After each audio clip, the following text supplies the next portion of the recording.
Ухтинская городская больница станет единственным медицинским учреждением республики с собственной кислородной станцией. Указ о выделении федеральных средств на ее строительство подписал Михаил Мишустин. О том, какие возможности откроет новое оборудование, узнала Виктория Науменко.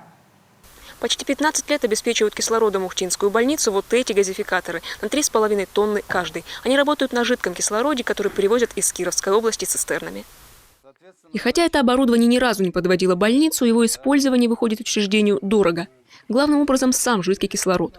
Газификаторы дают 10,5 тонн кислорода. Ежедневно больница в среднем потребляет 2,5 тонны. А во время пандемии он необходим в огромных количествах. Закачивается жидкий кислород. Вот стоят испарители по сторонам и сзади испаритель.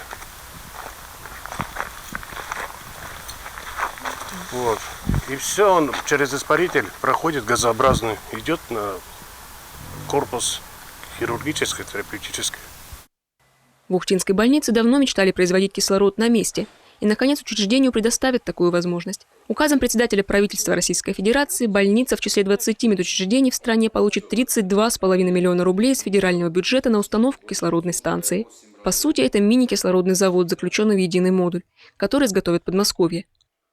Краном поднимается, устанавливается на это место и соединяется к электричеству и канализационной системе. Станция будет производить кислород прямо из воздуха. Производительность оборудования 1000 литров в минуту. Его подключат к уже установленной в больнице кислородной системе, и ценный ресурс будет подаваться круглосуточно. Это существенно снизит нагрузку на газификаторы, однако совсем отказываться от них больницы не станут.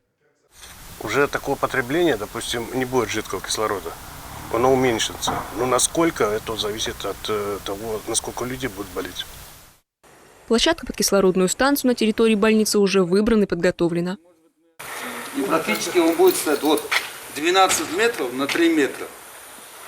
И практически он скажет, соединение будет где? Практически кислородная проводка, видите? Вся необходимая аукционная документация у больницы тоже готова. А процедура начнется, как только федеральные деньги поступят на счет Минздрава Республики. Установить кислородную станцию рассчитывают в начале следующего года. Кстати, к этому же времени в медучреждении появится и своя современная ПЦР-лаборатория. Виктория Науменко, Павел Лагутин, телеканал Юрган, Ухта.